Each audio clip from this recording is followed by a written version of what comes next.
జూబ్లీహిల్స్ ఉప ఎన్నికలపైనే అన్ని పార్టీలు ఫోకస్ చేశాయి. ఇందులో భాగంగా అధికార పార్టీ వ్యూహాలు రచిస్తోంది.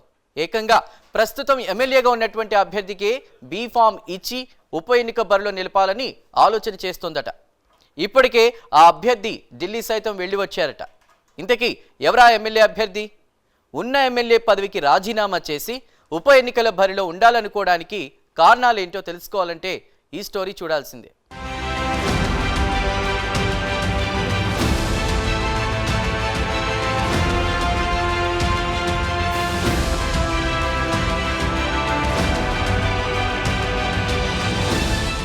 తెలంగాణలో కాంగ్రెస్ పార్టీ అధికారంలోకి వచ్చిన తర్వాత మొదటగా పార్టీ ఫిరాయించి హస్తంగూటికి చేరారా నేత. హైదరాబాద్లో తనకంటూ ఒక మాస్ ఇమేజ్ ఉన్న నాయకుడు అతని ఖైరతాబాద్ ఎమ్మెల్యే దానం నాగేందర్. బీఆర్ఎస్లో ఎమ్మెల్యేగా గెలిచి కాంగ్రెస్ కూటికి చేరడమే కాకుండా సికింద్రాబాద్ కాంగ్రెస్ ఎంపీ అభ్యర్థిగా పోటీ చేశారు నాగేందర్. కానీ కిషన్ రెడ్డిపై ఓటమి పాలయ్యారు. అయితే మరొక్కసారి ఎన్నికల బరిలో దానం నాగేందర్ పేరు చర్చకు వస్తోంది. అదే జూబ్లీహిల్స్ నియోజకవర్గ ఉప ఎన్నిక.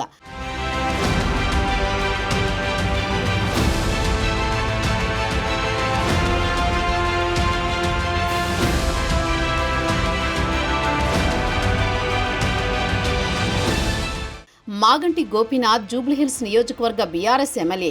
అయితే ఇటీవలే అనారోగ్య కారణంగా మృతి చెందారు మాగంటి. దీంతో జూబ్లీహిల్స్కి ఉప ఎన్నిక రానుంది. అయితే ఈ ఉప ఎన్నికలో పార్టీలు సీరియస్గా తీసుకుంటున్నాయి. సిట్టింగ్ స్థానం కావడం, ఎలాగైనా గెలవాలని బీఆర్ఎస్ చూస్తుంటే అధికార కాంగ్రెస్ పార్టీ సైతం జూబ్లీహిల్స్ ఎన్నికల్లో గెలిచి గ్రేటర్లో పార్టీకి బూస్టప్ ఇవ్వాలని భావిస్తోంది. అలాగే రానున్న జీహెచ్ఎంసీ ఎన్నికలకు గాను జోష్ నింపినట్లు ఉంటుందని భావిస్తోంటే మరోవైపు బీజేపీ సైతం ఉప ఎన్నికలను ప్రతిష్టాత్మకంగా తీసుకుంటోంది. ఇలా ఎవరికి వారు గెలిపే లక్ష్యంగా అడుగులు వేస్తున్నారు.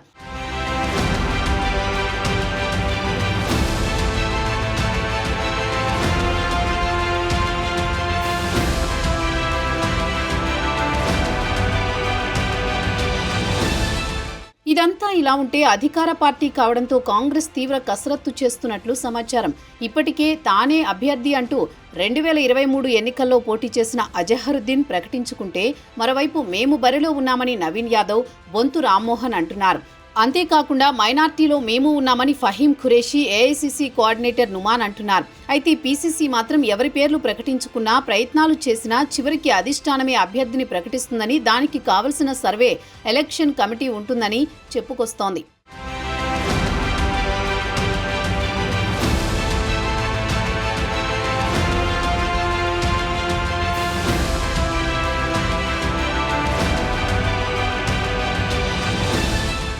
ఇదే సమయంలో ఖైరతాబాద్ ఎమ్మెల్యే దానం నాగేందర్ పేరు సైతం జూబ్లీహిల్స్ ఎమ్మెల్యే బరిలో తెరపైకి వస్తోంది. దానం నాగేందర్కి హైదరాబాద్పై మంచి పట్టుంది, మంచి ఫాలోయింగ్ ఉంది. ఇక అన్నింటికంటే దానం బీఆర్ఎస్ నుండి ఎమ్మెల్యేగా గెలిచి హస్తంగూటికొచ్చారు.